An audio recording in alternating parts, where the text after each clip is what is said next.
আমরা আপনাদেরকে অনুরোধ করব, আসুন আমরা ন্যায়ের হকের সঙ্গী হই, তাহলে সমাজে ইনশাআল্লাহ ন্যায় বিচার কায়েম হবে। আর ন্যায় বিচার যদি কায়েম হয়, তাহলে রাজার হস্ত করে সমস্ত কাঙ্গালের দন চুরি, ওইটা আর চলবে না। সবার আগে রাজার হাত কাটা যাবে, কারণ সে লোভের বশবর্তী হয়ে পড়ছে। পেটের ক্ষুধার জ্বালায় যে চুরি করবে, আল্লাহে তার হাত কাটার কোনো অধিকার রাষ্ট্রের নাই। আগে তার পেটের খাবারের যোগান দিতে হবে, হালাল রুজির পথ খুলে দিতে হবে।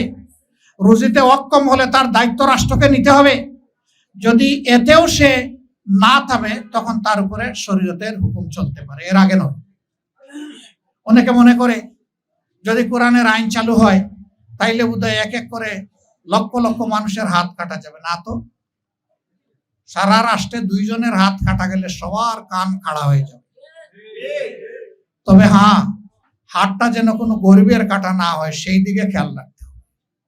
যার হাত কাটলে সারা দেশে খবর হবে, তারই হাত কাটতে হবে।